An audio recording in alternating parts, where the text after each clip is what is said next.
I'm delighted to welcome you all to the Donia Human Rights Center special lecture to launch the Robert J. Donia Graduate Student Fellowship. And I'd like to start by acknowledging our co-sponsors for this lecture who generously supported this event. Those co-sponsors are the Department of Sociology, the Department of History, and the Eisenberg Institute for Historical Studies, all at the University of Michigan. The fellowship, the Robert J. Donia Graduate Student Fellowship, was established by a generous donation from Dr. Robert J. Donia, who earned his PhD in history here at the University of Michigan in 1976. He went on to become a leading historian of the region of the former Yugoslavia, and he has written many scholarly books and articles, and he has also been called as an expert historical witness in the trial of former Serbian President Slobodan Milosevic, as well as for 14 other war criminals at the United Nations International Criminal Tribunal for the former Yugoslavia in The Hague. And the fellowship was established to encourage the kind of impactful scholarship on human rights that Dr. Donia pursued. And it offers a summer grant to support a graduate student research, graduate student who is engaged in historical research on human rights.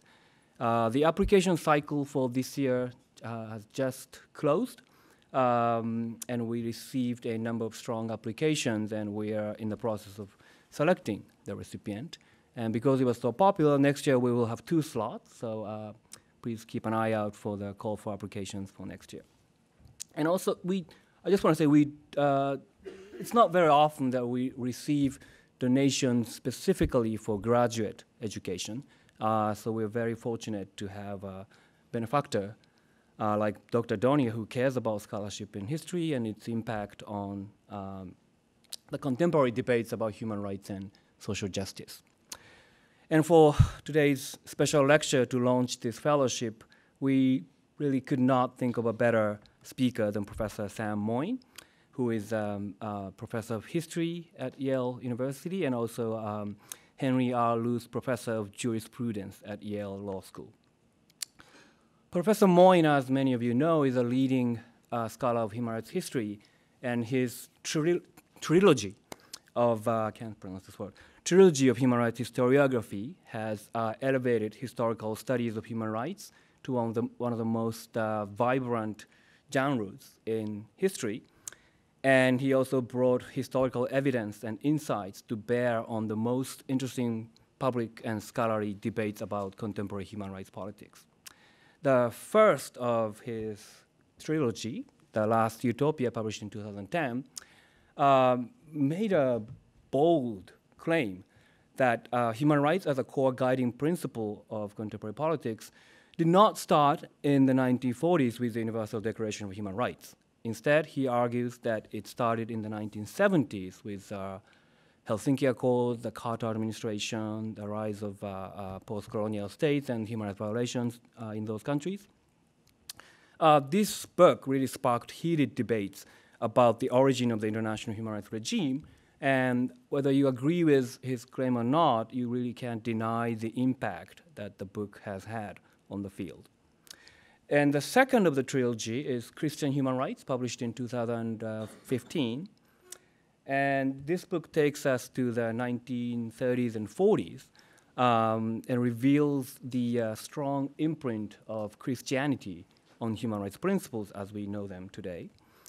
And it also examines how these Christian legacies might complicate contemporary European efforts to integrate Muslim immigrants in its last chapter. And today he's here to talk about the third and final piece of his trilogy, Not Enough, Human Rights in an Unequal World, which examines how, amidst the global success of human rights as a moral principle of the world, human rights as a principle drifted away from social justice and equality and hewed closer to its presumed enemy, neoliberalism. And this book, to me, is one of the finest examples of his iconoclastic historiography that challenges and revises standard understandings about human rights history. where scholars celebrate the hagiography of the 1948 Universal Declaration of Human Rights, he argues that the 70s was the more critical historical period, where advocates try to promote multicultural and multi-religious origins of human rights ideas. He points to the strong influence of Christianity. And with his new book, he throws another grenade to the battlefield of human rights politics, pointing to the detrimental impact of human rights on the pursuit of humane and equitable world. So without any further ado, please join me in welcoming Professor Sam Moyn.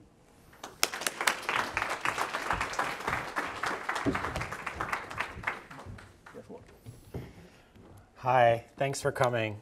Really generous of you to have me, and it's a privilege to kick off this fellowship.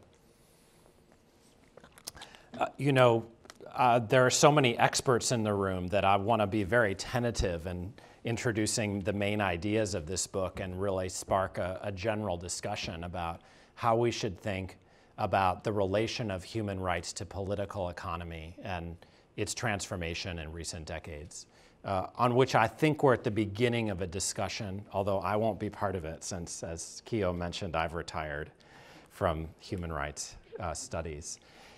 Let me start with this great dissident, Zdena Tominova, who was a Czechoslovak dissident, active in the 1960s and 1970s. She was actually the spokeswoman for Charter 77, which, if you've read anything about the 1970s, was one of the most emblematic East European organs of dissent.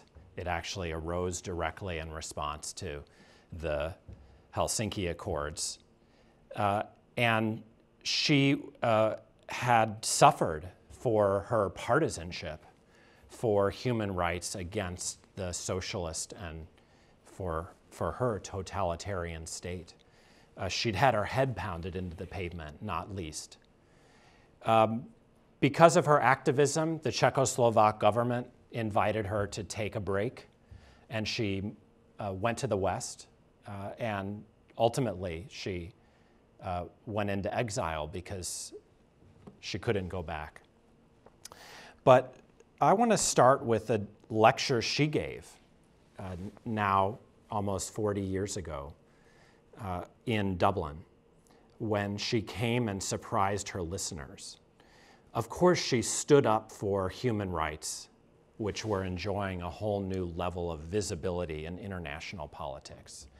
She insisted that the idea of socialism could no longer provide an alibi for the violation of human rights by authoritarian states. And yet she also argued the reverse. She remembered her own youth in the period of the Czech coup in the 1940s, when she explained that she had experienced class leveling and the end, or at least moderation, of the economic inequalities that prevailed in what she took to be a capitalist system, and said she was grateful to the socialist state for having made her as privileged as the children of the rich.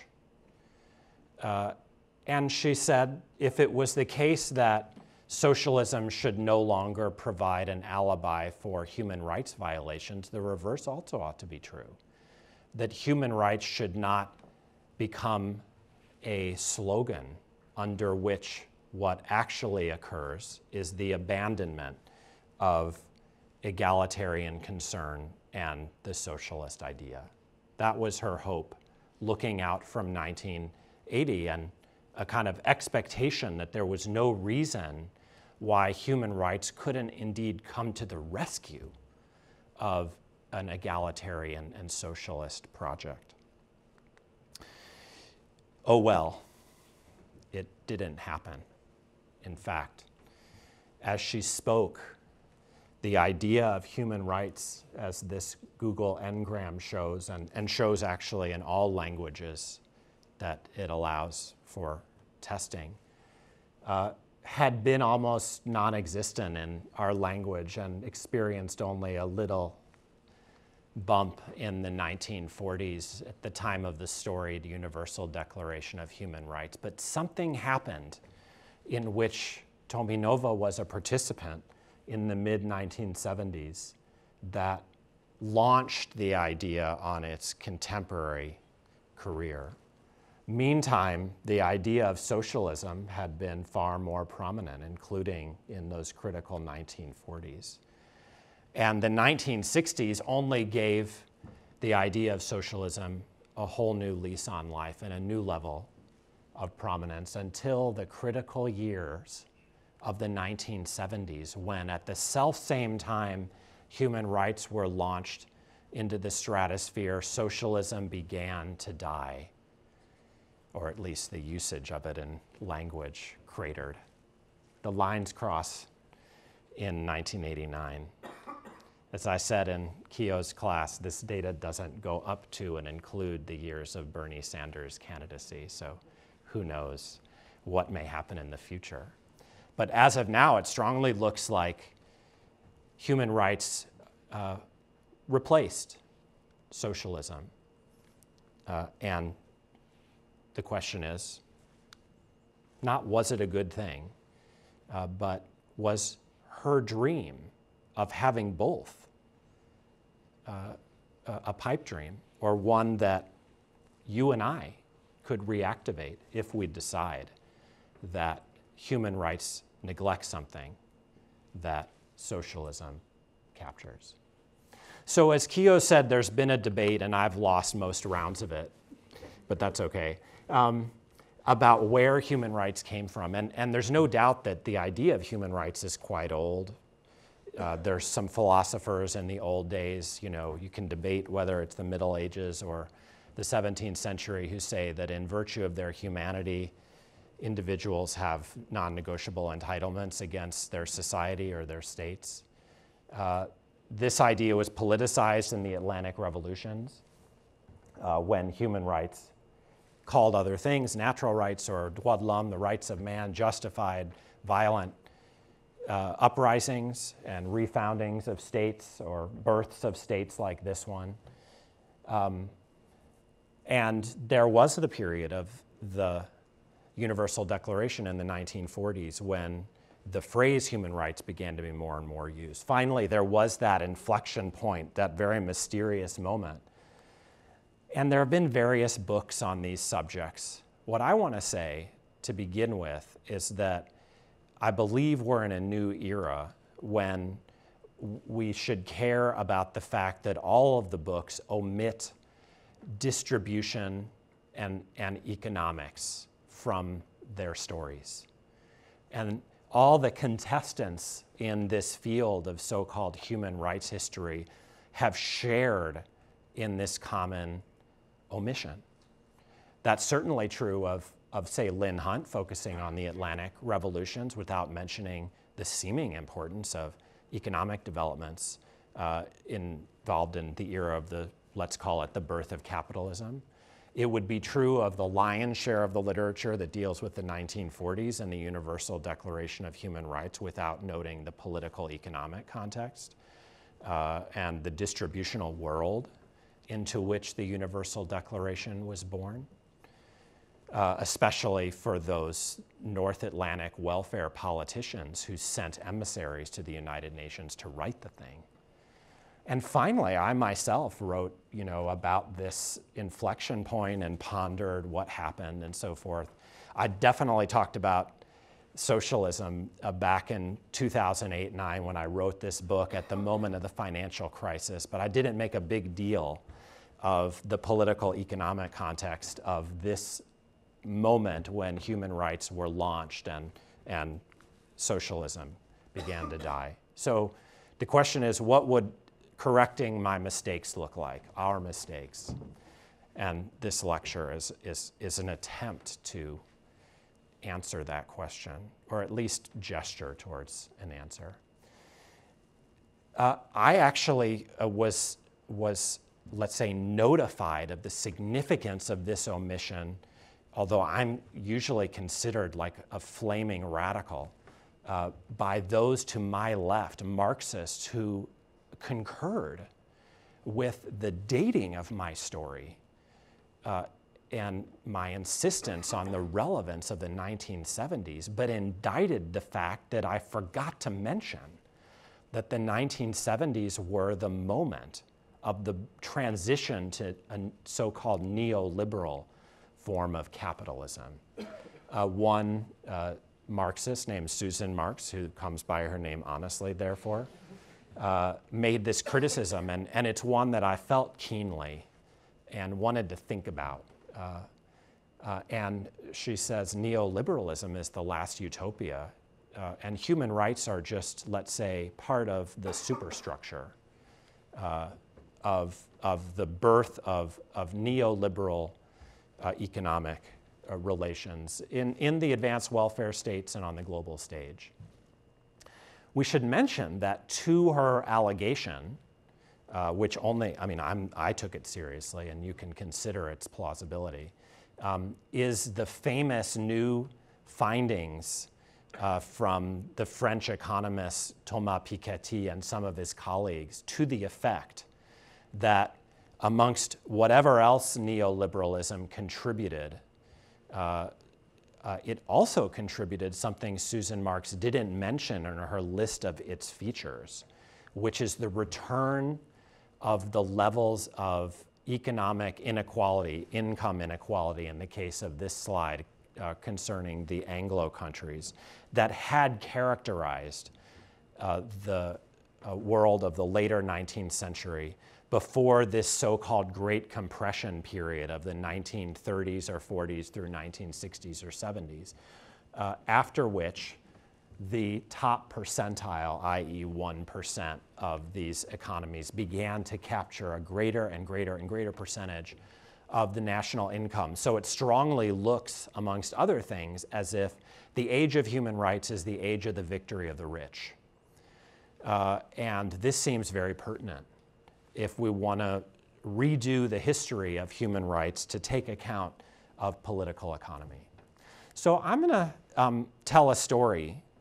It's going to be a story in which I'm very critical of human rights, but not as critical as, let's say, some in the Marxian tradition are.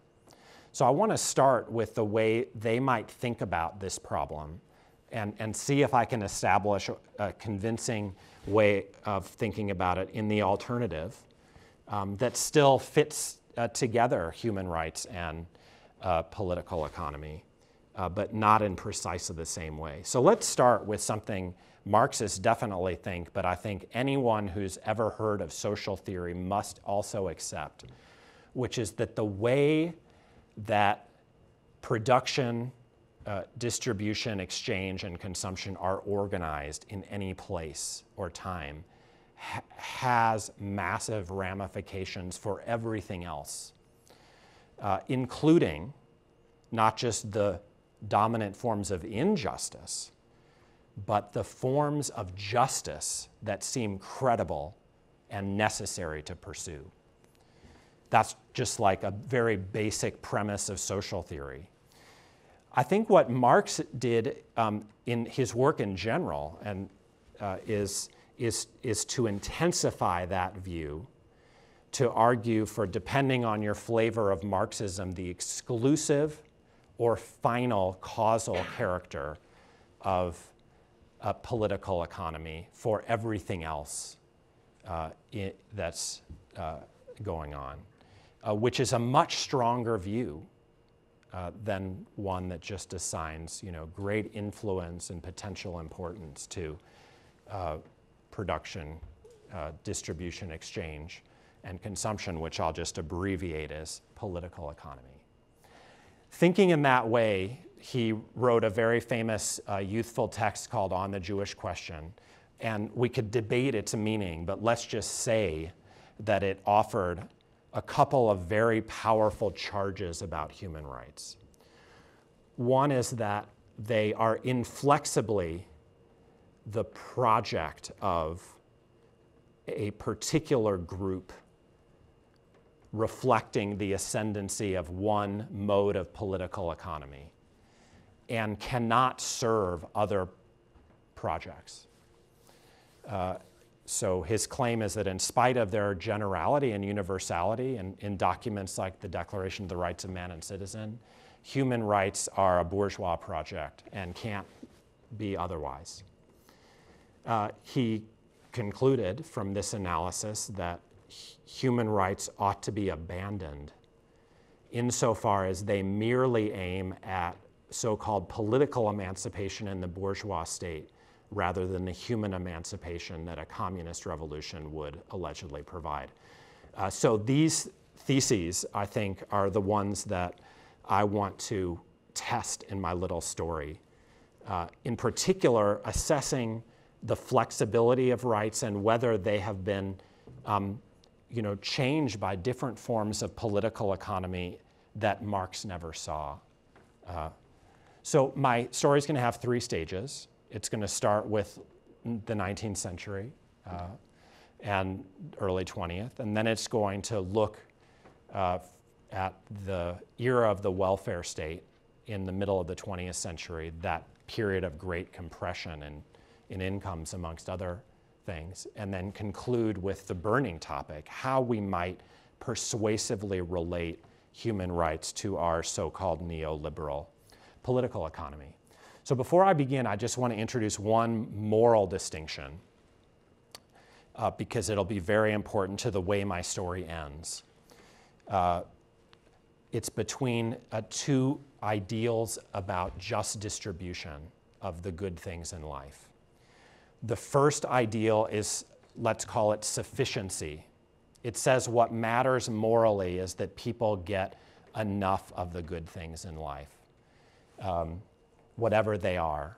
We can debate what they are.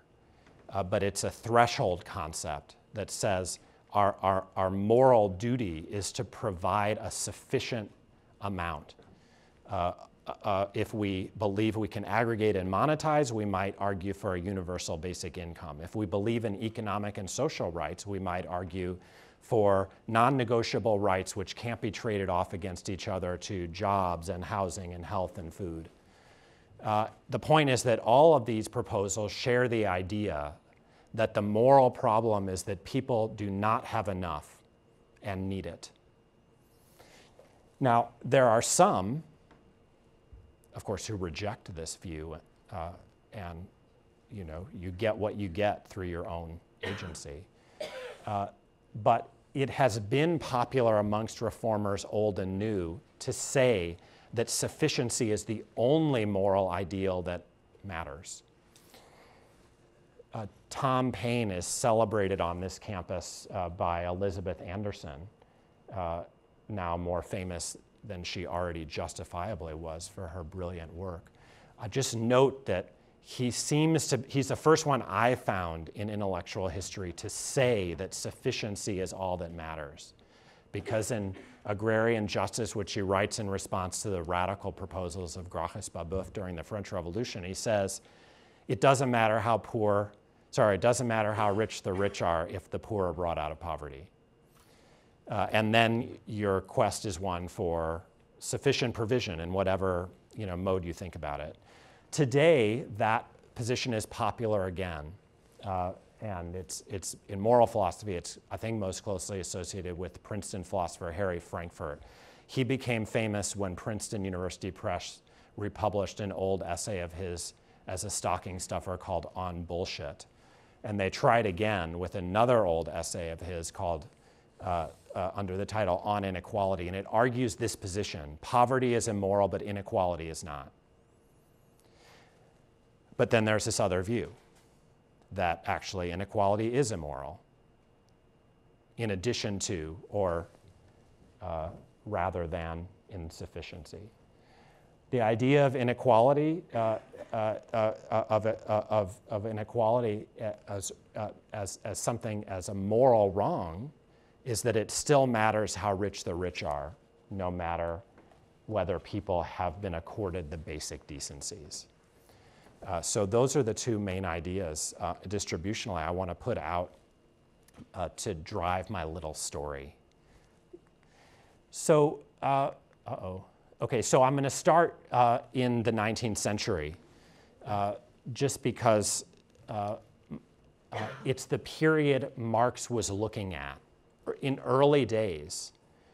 But I think in fairness, we must say he came by his insights or mistakes and illusions honestly when he looks out, because it's only fair to say that the most prominently enforced human rights in the North Atlantic are rights to the sanctity of private property and freedom of contract, especially as the 19th century went on. You can make an argument that nationalism was the biggest deal 19th century human rights movement, and I have in prior work, but I think we also must acknowledge how centrally capitalism itself was a human rights movement, indeed the most successful one of the 19th century.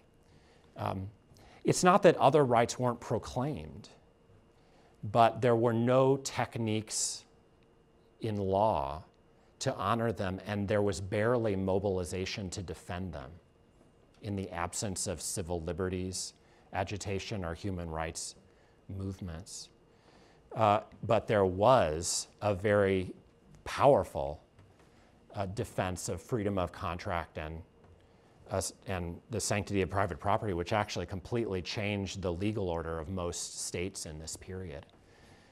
In the United States, this is a movement known as Lochnerism, which actually, won at the level of the U.S. Constitution for many decades. But the welfare state overthrew that political economy, or at least moderated it in places where so-called capitalism survived. Now, if we think about the results in the 19th century, we should conclude that there was obviously massive insufficiency amidst enormous growth overall, because lots of people were upset, and a lot of activism did arise in the 19th century around the crying shame of indigence and dispossession. Amongst bourgeois reformers and workers' movements, not least, were very concerned about insufficiency in my terms. But they didn't make much of a dent in outcomes until the drive for the welfare state through the middle of the 20th century. Similarly with inequality. In all North Atlantic settings, inequality is constantly on the rise through the 1930s. The rich are getting richer than the rest. And then the welfare state claim. And the basic argument I want to make is that the welfare state is a challenge in the name of both of the ideals I've distinguished.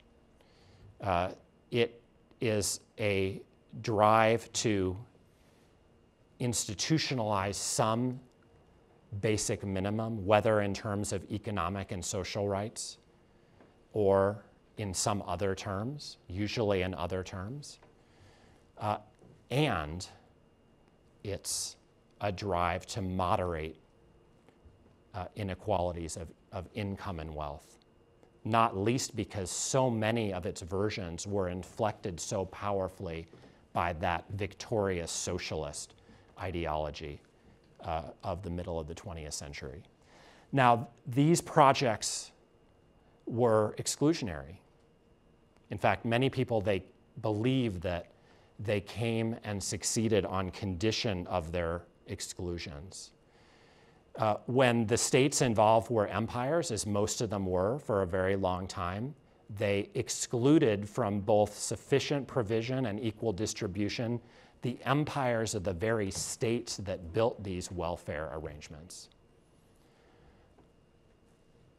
And more generally, welfare states were national projects for the national body. Adolf Hitler had made a huge contribution, actually, to the birth of the welfare state. Though he excluded Jews, Germans got a lot more equal due to his policies.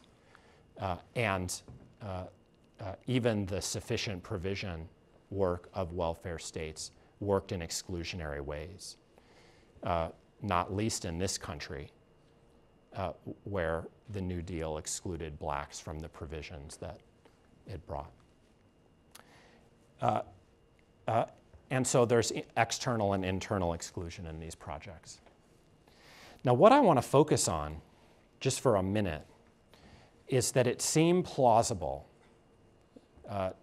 that sufficiency and equality were of necessity connected to each other and couldn't be disentangled. And so naturally, when the welfare state overthrew 19th century political economy, it involved progress on both fronts. I'm going to talk for a second about maybe the most famous user of the notion in English of social rights in the 1940s, a once widely read sociologist named T.H. Marshall. When he gave a set of famous lectures on the rise of social citizenship, he talked just about the British welfare state and its coming, not even the British Empire, let alone the world.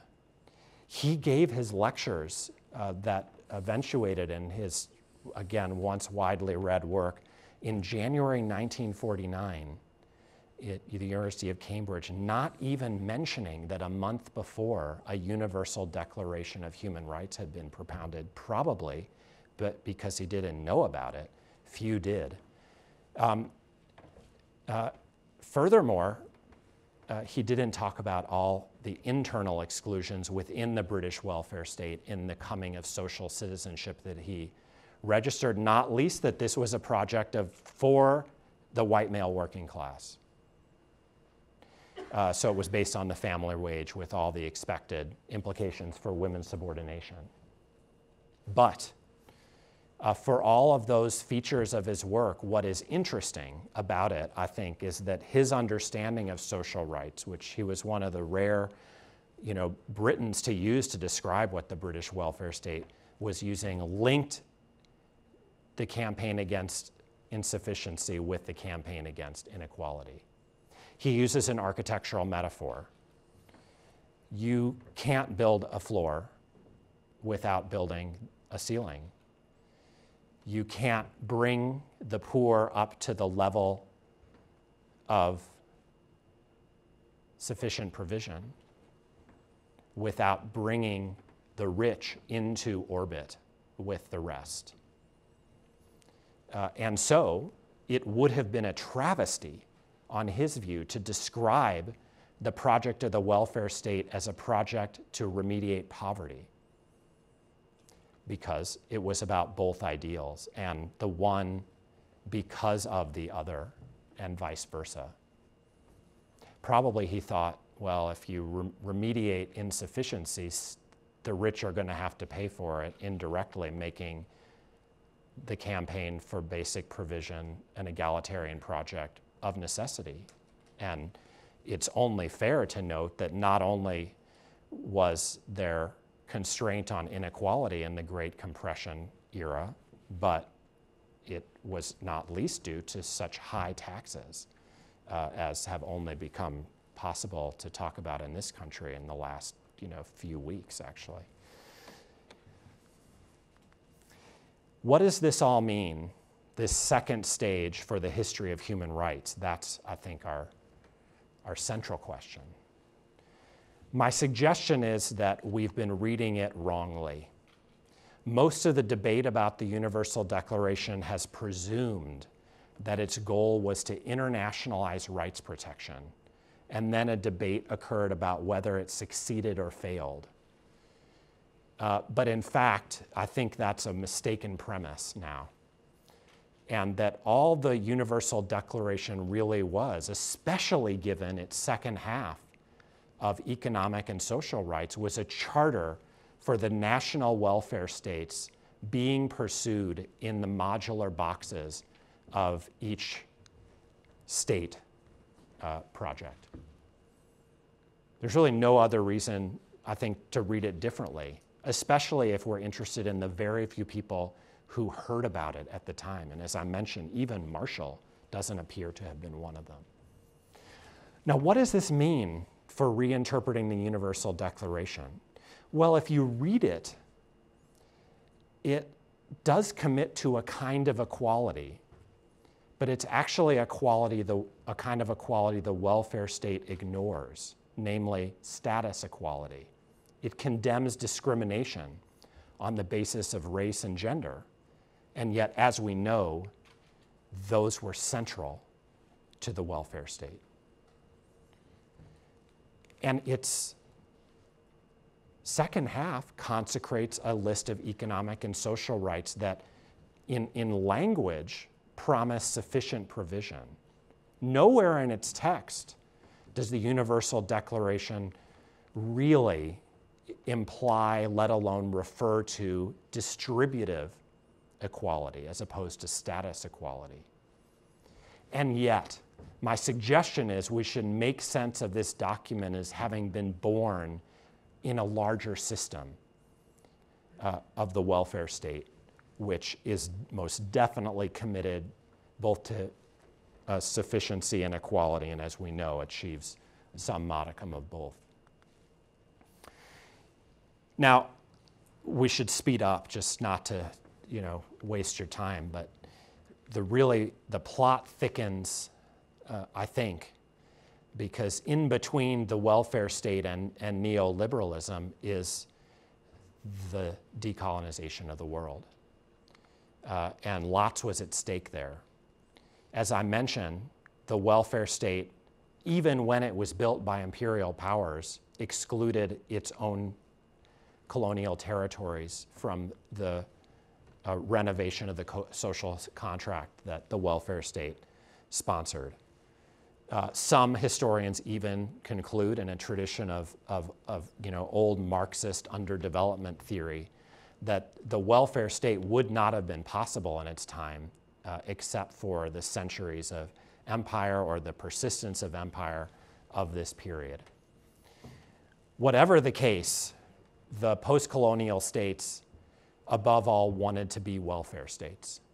If we look at the rhetoric of their leaders, they also adopt both the rhetorics of sufficient provision and equal distribution. Actually, in part because they're so much more likely to be socialists of one kind or another, post-colonial leaders, especially in Africa and Asia, are more interested in equality rhetorically than their North Atlantic avatars. But they don't stop there because, of course, the decolonization of the world actually, for several decades between the 1940s and 1970s, exacerbates what we call the Great Divergence. Post-colonial economies grew in general after the 1940s, but there was no catch-up growth in the midst of what we call the Trente Glorieuses, or the Wirtschaftswunder of the North Atlantic economies, including most definitely this one, which is experiencing spectacular growth in the era. And so the Global South, I think, does something unprecedented, at least rhetorically, which is to globalize welfare. The condition of the welfare state had been its nationalization and the nationalization of socialism, amongst many other ideologies, so that it functioned within these modular boxes of nation states.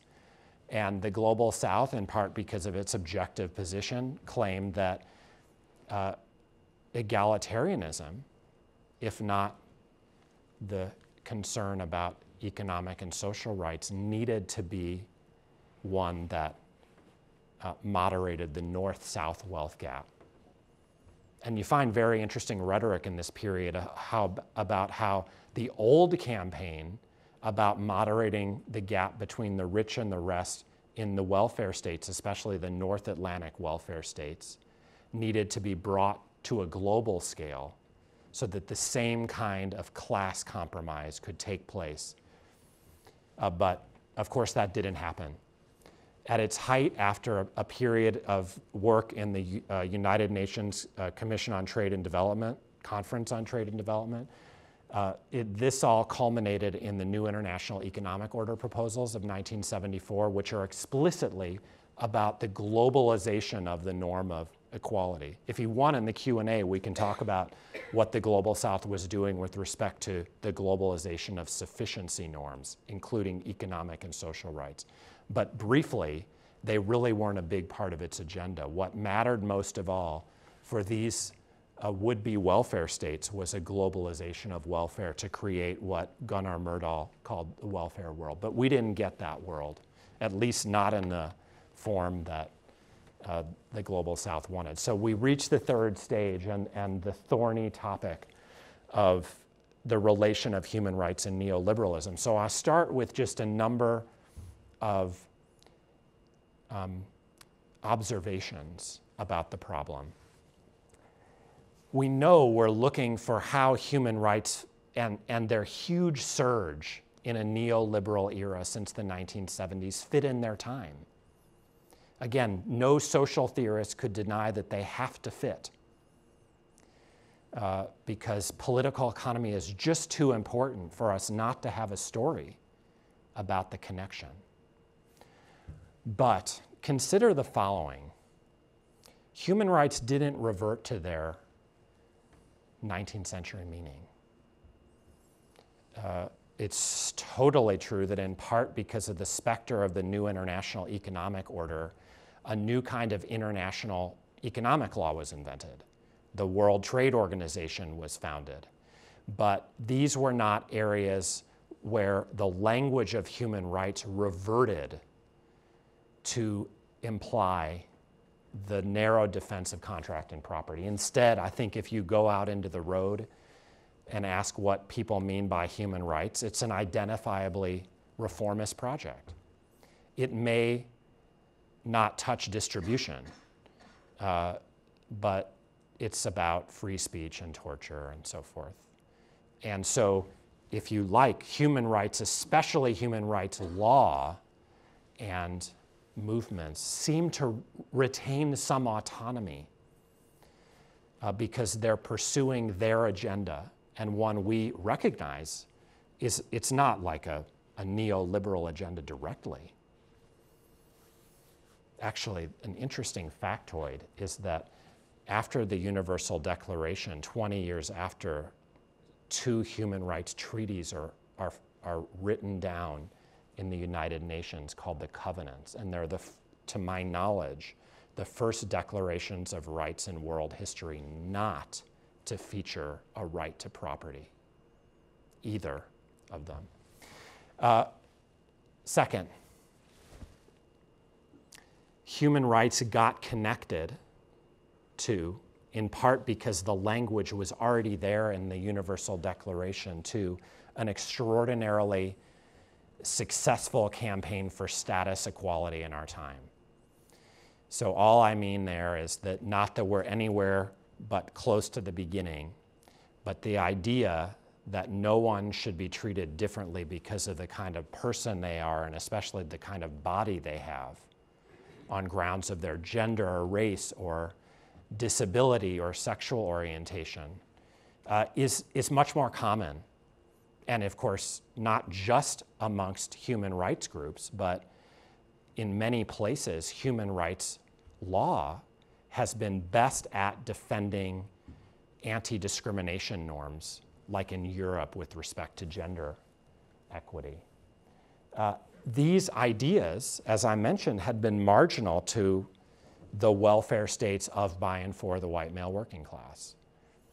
But contemporary political economy, whatever its faults, have been the scene of an extraordinary leap, I think not really one that could have been anticipated or that has been matched ever in human history with respect to what I'm calling status equality. Finally, relative to the 19th century, when insufficiency teemed, there appeared very powerful movements, however belatedly, that have pursued economic and social rights globally. So it's only fair to note that at that inflection moment of the 1970s, Amnesty International and Jimmy Carter and so forth forgot about the second half of the Universal Declaration. It's like an extraordinary thing that this happened, and it's germane to our problem. But it's also only fair to note that partly thanks to global Southern pressure after 1989, all NGOs acknowledge the importance of economic and social rights, and many pursue them. And this, again, is a point of distinction that makes it more difficult for us to, let's say, dismiss human rights as a sham masking a smokescreen, camouflaging a neoliberalism in the way that rights in the 19th century may have been, as Marx argued. But human rights have not been egalitarian when it comes to distribution, either on paper or in practice. And as we know, they've lived and survived, unlike the New International Economic Order project of the Global South, unlike socialist ideology. Human rights have survived and thrived ideologically in a world of inequality, which they say nothing about, and which movements organized around human rights do nothing about, don't even try. So where does this leave us in our attempt to make sense of things? There are arguments, and I don't want to dismiss them from a Marxist perspective. They're different than Marx's view, which were like about the substance of human rights, which he saw as egoistic in like what they were about. But there are arguments that in other ways human rights have are involved in a kind of collusion or conspiracy with, if not neoliberalism, then some of the forces that led to it. So as an example, it's only fair to note that in the 1970s, while there were still a lot of socialists around to embrace human rights, like Tominova, there were other human rights activists who attacked not just socialism, but the Global South vision of global welfare. Naomi Klein, in a famous book called The Shock Doctrine, says, well, in Chile, which is the first place where neoliberalism comes online as state policy in 1973, human rights activism distracted people by just talking about torture, whereas Pinochet's real project from this point of view is neoliberalism. Now, that seems unfair to begin with, but even to the extent it's true, it's not really to say that human rights are on the hook for Pinochet or Pinochet's policy or the torture that he perpetrated. It's to say that they took up too much place or space, and that leftists or progressives could have done something bigger and better. And so there is a causal claim there. It's like about a distraction effect. I just think that's weak. Because, you could say, well, why didn't the left just do the bigger and better thing? Why did it fail? Why is this about human rights and not about the left's abandonment of socialism in this era? More generally, it just seems like that human rights, if we understand it as a set of reformist ideas or legal projects or social movements, are a pretty little thing in the world. And the idea that we would focus on their causal implication in the rise of neoliberalism seems off to me. So I'm trying to think about the relation in a different way. Now, to do this, we'd really have to stay for a long time, or we could just read the book. Because to the best of my limited abilities, I've recognized that it's important both to survey a vast swath of time from 1973 to the present, and a huge number of places.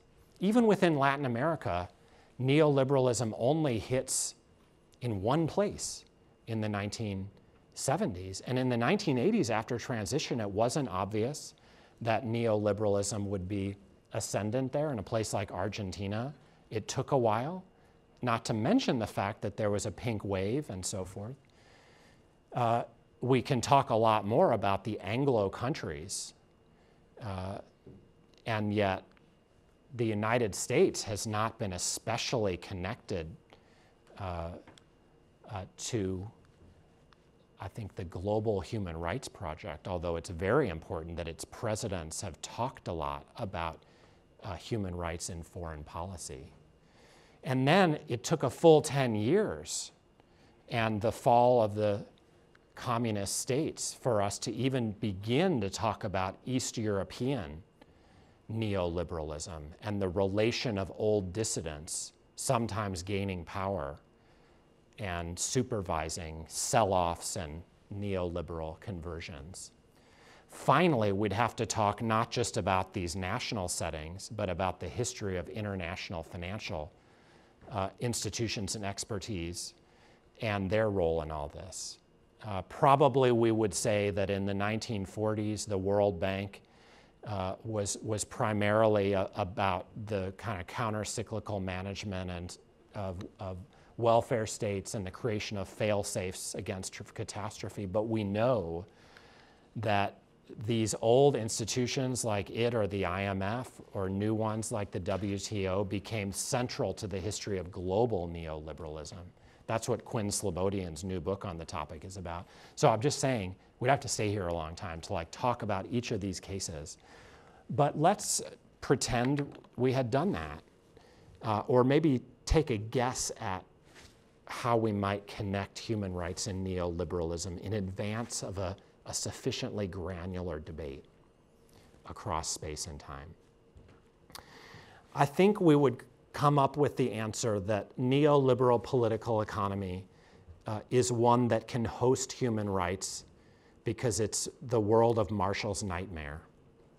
In many, many places, it's a world in which the remediation of poverty, or at least extreme poverty, is occurring, not least thanks to Chinese marketization. But it's in the midst of the expansion rather than a contraction of inequality in these same national settings. This is not something that appeared to be thinkable to Marshall. And it's for that reason that he thought there was a necessary relation between sufficient provision and egalitarian distribution. But we now know that there is no such relation, unless, of course, it's engineered through policy. This is just Chinese data, which reminds us how many tens of millions have been saved, 750 from extreme poverty in the midst of the most rapid spike in inequality any place, anytime, ever. So you see the comparison on the right between that Piketty rise in American inequality and the much more spectacular rise in Chinese inequality. And it's really, I think, China is, in a sense, establishing the signature of our time in that regard, different than both the 19th century and the mid-20th century, where the poor, as Paine would have hoped, leave behind their poverty, or at least their extreme poverty, even as the rich win, and win big. So what does this tell us about the relation of human rights and neoliberalism? Well, to conclude, my suggestion is that these are compatible projects because human rights are accommodating to a world in which Marshall's nightmare is playing out. At most, when they concern distribution at all, human rights law and politics are about sufficient provision without mentioning, let alone pursuing, equal distribution. Meanwhile, neoliberalism will tolerate, and sometimes under its own power creates, floors of sufficient provision, but will not tolerate the destruction or obliteration of ceilings on inequality, which meanwhile, human rights law and movements are not trying to maintain.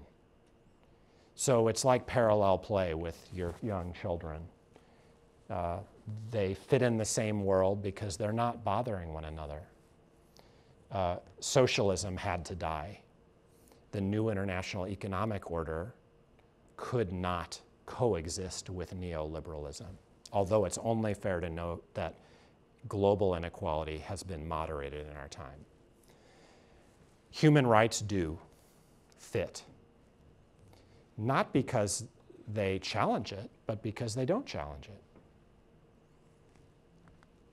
So what are my, let's say, moral conclusions? You know, I'm just a historian, but let me take a stab at what I think. If you buy my story, it's totally the case that what human rights mean, especially in practice, depend on the political economy in which they live. But that's social theory 101. So of course it's true. And I've told a story in which what human rights means depends on what era political economy we're facing. But I also think human rights have proved flexible, notably in the construction of economic and social rights norms for the sake of sufficient provision. Marx actually pursued some of those in his own practice. But if so, he should have accepted that rights themselves as a language were flexible and therefore salvageable for other political economies and other projects. Not to mention that there are all of these miscreants today who are destroying even civil liberties around the world, let alone economic and social rights. So this is not a historical account that is intended to be critical of the existence of human rights or law or activism. But it is intended to say that on their own, if you're an egalitarian, they're not enough. So sufficiency, the idea that enough is itself on this account not enough. And human rights, insofar as they focus on sufficiency, are therefore themselves insufficient. So what do I mean by that beyond these word games? Well, as Tominova argued, there's no reason not to foresee at least a theoretical possibility that human rights and egalitarian politics could fit together. It's just that we failed to connect them. And I think we should do so. We've learned in our lifetimes that the bulwark against barbarism is human rights, and especially international human rights. But that's not true, or not the only truth. So I'm suggesting we relearn this old lesson that there's another alternative to barbarism called socialism. Just last thought. Let's say you reject all that, because of course I haven't offered a moral reason for you to accept it. You might conclude that for instrumental reasons, we're learning that all human rights depend on majority support, sooner or later, and therefore have to be part of a politics that doesn't just serve the marginal, but also the majority. And the suggestion is that whatever else is involved in the rise of so-called populism, it's a majoritarian revolt. And it's not one the human rights movement has been well placed to face because of its noble but limited concern for the weak and vulnerable rather than the majority suffering in the age of the victory of the rich. So maybe all human rights, including norms of sufficient provision, are hostage to what policies majorities decide to honor, and can only survive if majorities decide to allow human rights to survive. And so for that reason, that instrumental and strategic reason, even if you reject egalitarianism or socialism, you should conclude with me that human rights are not enough. Thank you.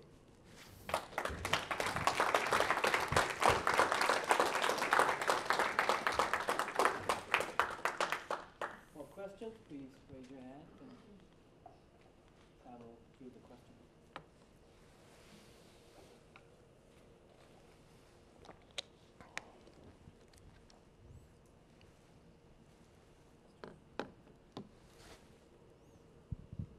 Thanks for your talk. I was wondering, you characterized two tendencies, I think broadly in the 20th century where, correct me if I'm wrong, but you said that the human rights project of reform kind of led to maybe an overall increase in the recognition of certain status equalities or social equalities, but at the same time, there's the sort of Piketty concession that globally, so internal to nations, but also across different nations, there's kind of accelerated increase in distributive or economic inequalities. So I'm wondering how to make sense of that, right? Because there's all kinds of ways in which, you know, whether you're the sort of Marxian that you were describing or something more attenuated than that, the status inequalities are bound up with distributive inequalities, right? And vice versa. And so how do we not see that tendency that you were describing, the kind of pair of tendencies you were describing in the 20th century as anything more than just kind of token concessions from, as it were, the people who were sitting above the ceiling, right, to the people who are kind of on the floor, that are veiling a more pernicious acceleration of the inequalities that really matter, and human rights discourse being put to that use? Thanks. Okay, that's a great question. So I was really talking about the neoliberal era of the later 20th century. I think that it's only fair to note that if we're going to have this debate, we're really talking about the relative victory of status equality in a world of increasing national inequality, because global inequality seems to be improving. So we should maybe put that off to the side. And Piketty is not writing about global distribution, just, you know, distribution within a handful of northern nations. But it's still like a burning question. So, I mean, I think you could say, well, I mean, if you're a libertarian, you say, well, of course. The freedom that matters and the equality that matters is the freedom and equality of economic agency. And no wonder that with the victory of neoliberalism, we're finally recognizing that, you know, women and others can also be economic agents because they're agents, whatever the bodies they have. And in fact, we should ruthlessly oppose status inequality and discrimination based on kind of irrelevant features like what our bodies are like, in the name of the preservation of economic agency. It's also the case that you know, project of privileging economic agency will lead to more economic inequality. Maybe it's the price of growth, and maybe it has some, you know, anti-poverty success to its credit.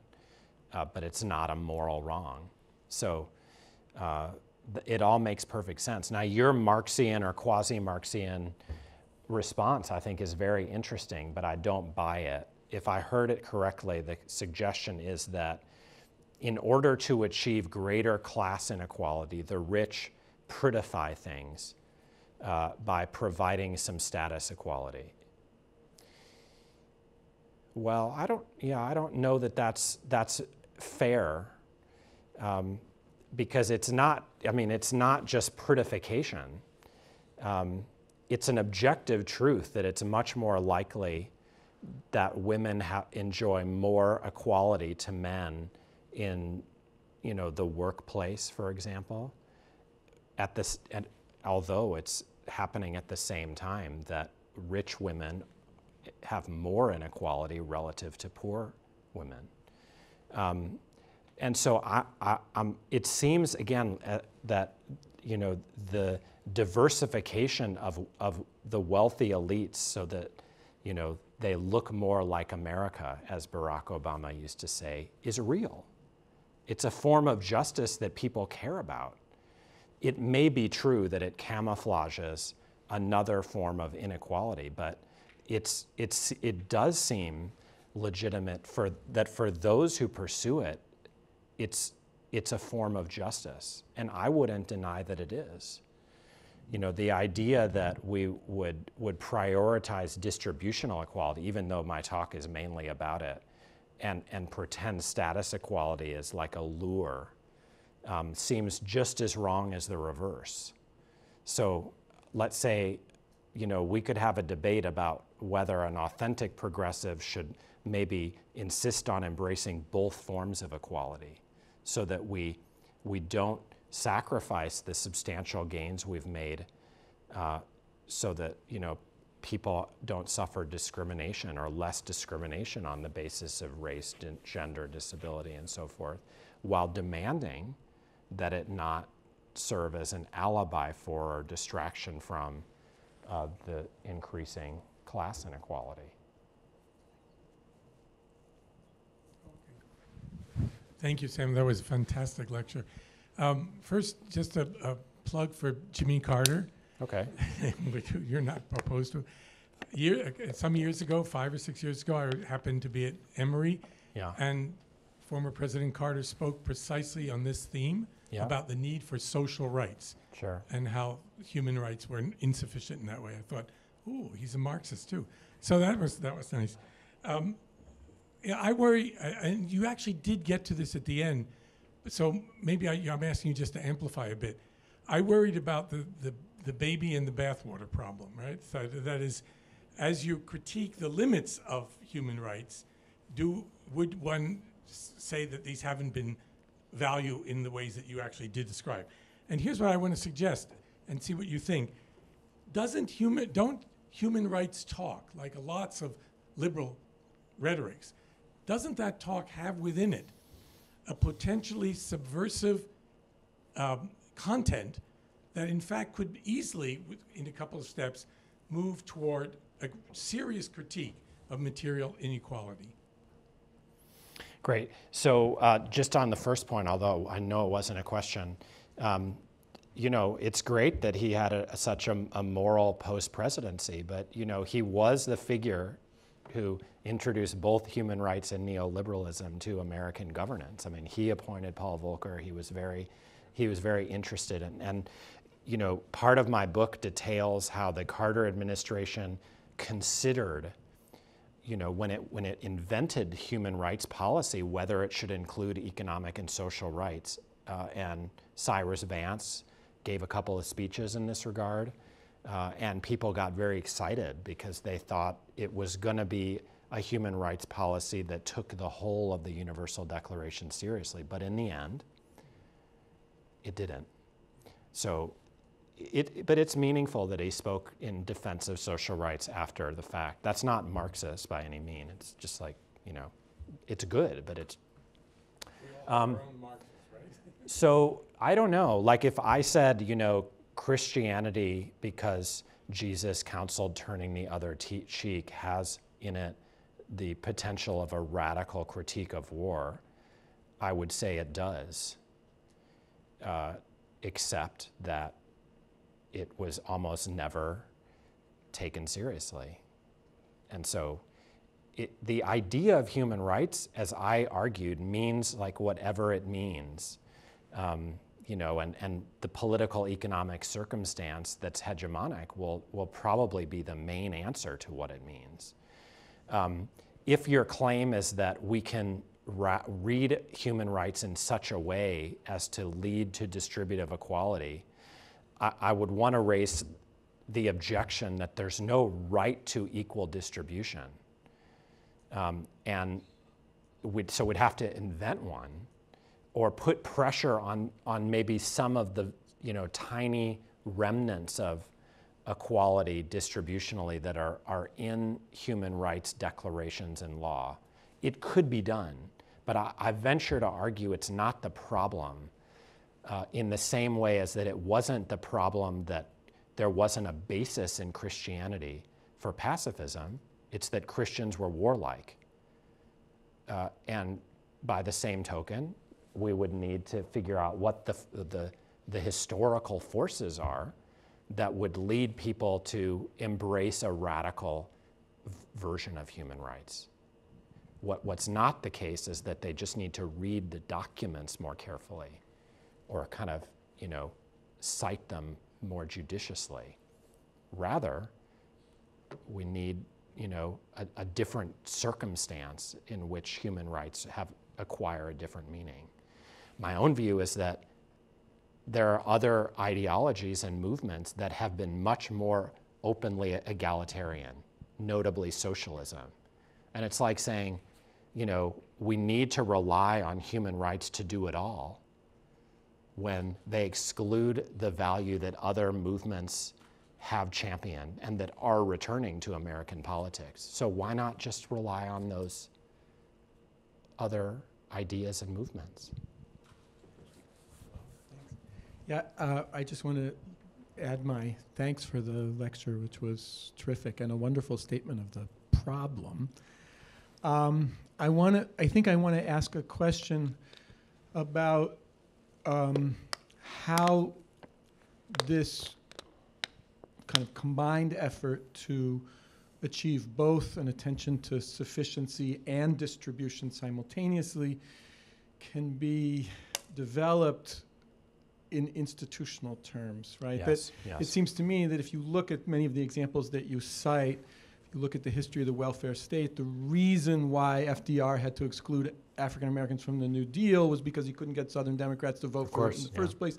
The reason that some of the efforts in post-war Europe to kind of perpetuate the successes of the welfare state after the economic downturn in the 1970s was because perceptions of difference and debates about population movements meant that people weren't willing to sustain higher taxes in order to pay for people who didn't look like them, right?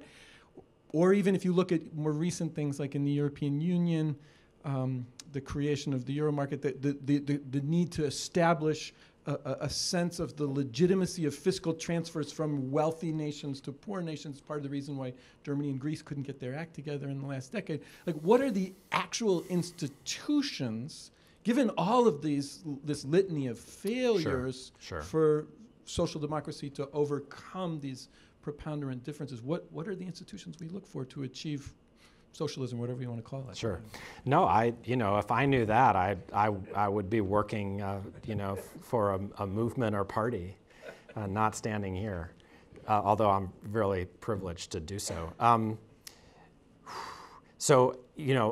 don't have good answers, and so it's a fair question. I'm working with, like, putting our moment in perspective and getting a sense of the moral dilemmas, and above all, trying to assess what human rights have done for us with respect to different moral priorities, and therefore how much we can rely on them in these new institutions to get beyond those priorities for a broader set. I mean, I think at the end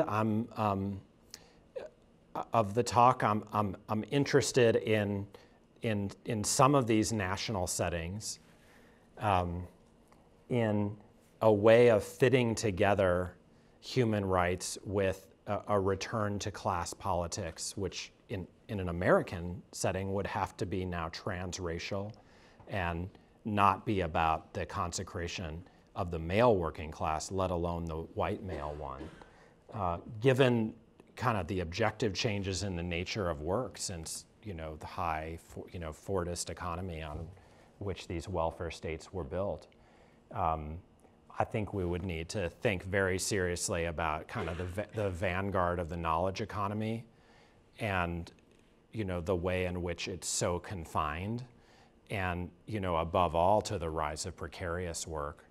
I think it's easy in the sense that, to me, objectively, there's not just a majority, but a vast transracial majority that can be united behind these twin goals of sufficiency and equality given how much the rich have won the last few rounds of history. But of course, it would require a program, a politician, a party, unlike the Democratic Party recently, amenable to it. And we'd have to talk about how this fits in a European circumstance, not just with the various extant party alignments, but with regional governance. And we'd have to talk about what the NIEO cared about, kind of the global circumstance. I think, in the end, the end state the NIEO envisioned, which is a globalized welfare governance, sounds pretty good, but there's a massive transition problem of no less significance for that than for revolutionaries. So, please, if you come up with the answer to your own question, let me know. I'll also add my thanks for the talk. I read the book this summer in the luxury of time, so I read it very slowly, and I really appreciated it. I really admire it a good deal. But as somebody who has been very involved in the human rights movement for 40 years, I found myself arguing with you in a few places, but also getting a lot of insights that I didn't have. And one of the things I became aware of as I read the book was that your frame of reference for the human rights movement is much broader than mine. I think of it in terms of organization, a particular organization, and ordinary citizens being activists. But the question I wanted to ask you was very much like along the lines of those that have been asked, and I think I can anticipate your question. But at the end of your answer, at the end of the book, I was left with the sense that you felt that the human rights movement had failed and that it needed to adopt socialist principles and really take up the fight for equality. And what I wonder is whether that's really a necessary thing, or couldn't these movements and even ideologies proceed in parallel, and it's sort of along the lines of what you just said. There are other ideas out there. Human rights is not the only idea. But when I think back to the strength of the human rights movement in the 70s and 80s, in your first book, The Last Utopia, you talked about activists ordinary people joining these activist movements because they were very frustrated and fed up with politics. And I think that kind of explains that quasi-apolitical thrust, and just focusing on the sufficiency argument. Okay, we're going to stand up and say no torture. We can be clean and clear and absolute about that. To talk about equality starts getting into messy politics. Very messy. So I'll stop here, but I'd really love to hear your response to someone who says, can't we have it both? Can we? Sure. Can we do both? Actually, that's what I think too. But maybe I'll say it in a different way that's maybe more hostile to human rights movements than you are, although I basically agree. So I'm completely in agreement that we shouldn't think that it's going to be very plausible to transform human rights in an egalitarian direction, although he would like to see it happen, just because of the freight they're carrying and the kind of movements they are. More than that, they're good at what they do. Maybe they've got their own much bigger problems, which is that what they're good at is the imposition of stigma internationally, from which very rarely, too rarely, results follow. And so you could say they ought to kind of, not broaden their horizons and become general social justice outfits, but instead focus on their, shortcomings to translate the stigma they apply into actual political change, maybe because they're so neutral in the mainstream forms. But I guess my trouble is that it's just not the case that we can conclude, well, human rights thrived in this particular era of neoliberalism, and that's somebody else's problem. It's a huge problem for if not the groups, then the audience for the groups and the teachers about them, for whom it's critical to understand the ecology in which they become, you know, in a way, the only game in town, and then kind of you have people demanding that they do more. And so my suggestion is, you know, that as analysts and teachers, we spend much more of our time than you may be willing to do kind of putting human rights in their place. They do what they do and leave a lot undone, and therefore they only are plausible contribution insofar as they're you know, not, you know, kind of you know, the mantra for justice as they became for so many people, and especially for students. Now again, I tried to devote a lot of effort in this talk to arguing that we shouldn't blame human rights groups for the death of socialism, but there's still, I think, a cause to name and shame the fact that they've thrived in the era of the collapse of socialism. And what that means is that we need to be much more honest than we have about the limitations of human rights, what they aspire to achieve, and what other ideologies, past and potentially future, are required to kind of cover the, you know, the waterfront of morality. Yeah, sorry. Thanks for giving such a great talk, first of all. Thank you. I really enjoyed it. Thanks for coming. Nancy Fraser recently wrote an article, I think it was in the last 10 years, Yeah. called it's Neoliberalism and Second Wave Feminism. Yeah, sure. And her basic contention in this article is that neoliberalism has a rise that corresponds with second wave feminism. Correct. And so she thinks, well, perhaps that there's an interaction here, and she argues that the interaction is twofold in that feminism, and second wave feminism in particular, started to become defined by women winning at capitalism, whereas previously it was not that way. Right. And then secondly, that feminism also, or second wave feminism, supported neoliberalism in the sense that it provided a moral justification for it. So it's like now you can look at why the neoliberal ideals are good in that all these women have gotten jobs, and we think that that is a good thing. Sure. And so I was curious if you're familiar with that, first of all.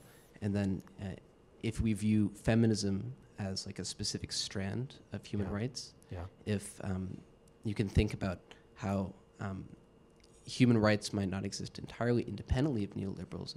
And I think you addressed the case of how human rights has a lot of components that are not supportive of neoliberalism, but perhaps even the reverse direction, where as a virtue of human rights existing in this same space with neoliberalism, it provides kind of a moral justification for it.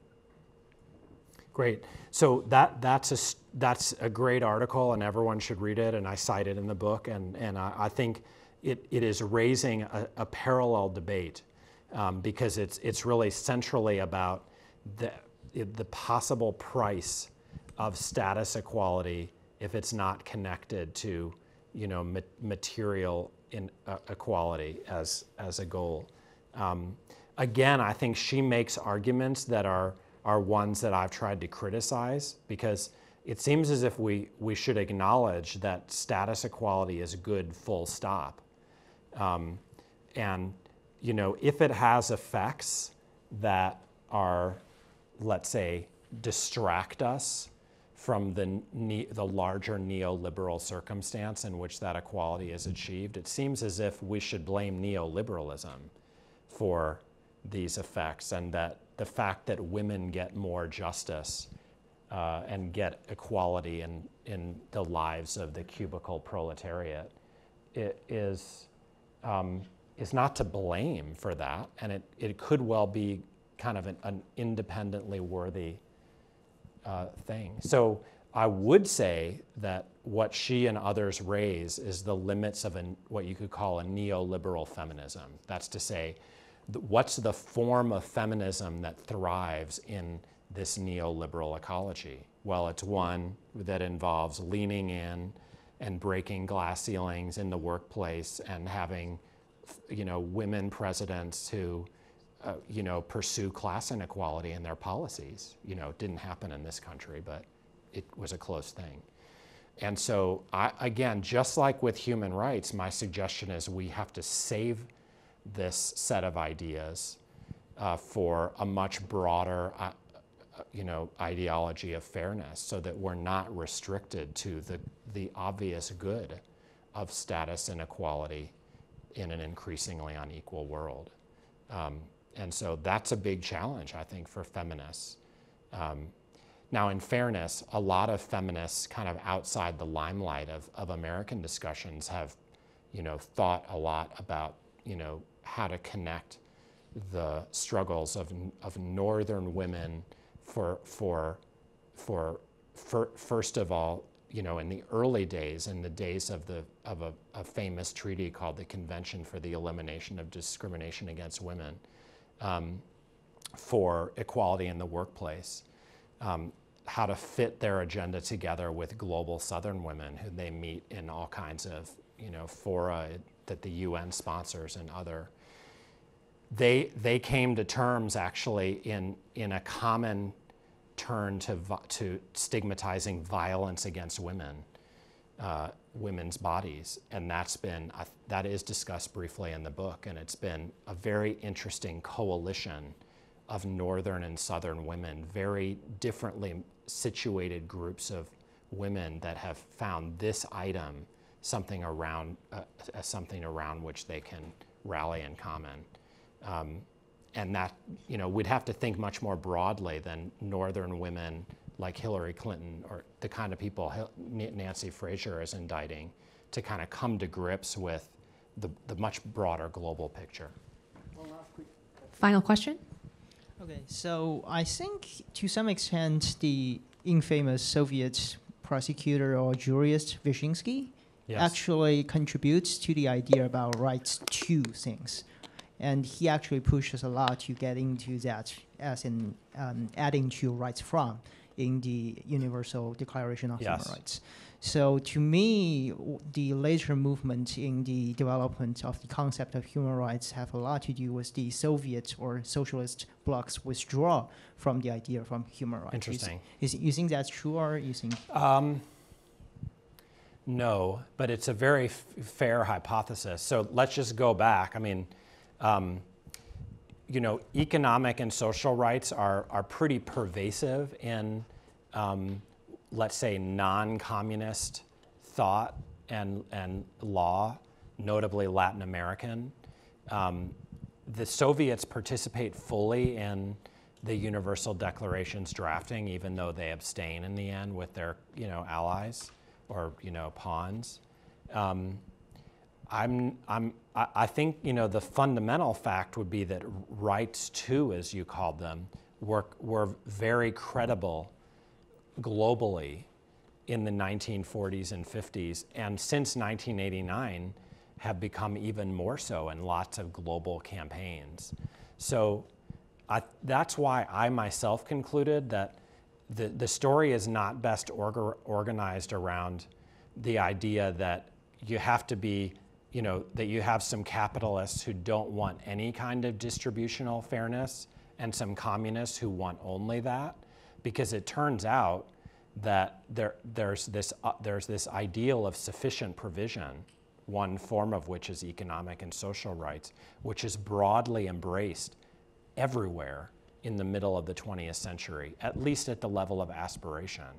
And so the relation of the Soviet Union then has to become different. Where I do think its history matters is on the other side of the ledger. Why were the welfare states so generous in relative to the 19th century? Well, first, the common experience of war, and maybe the U.S. never had a welfare state because there was never a war on this territory, unlike the European cases. But above all, because the rich were afraid of the internal enemy of the mobilized working class and the external enemy of the Soviet Union. And neoliberalism has prospered in the absence of both of those threats.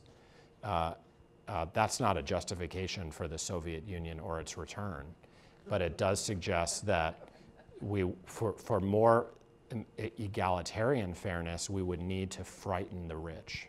And then the question is, what are the institutional mechanisms to accomplish that aren't terroristic? Thank you. We have to close. Please join me in thanking Professor Moyn.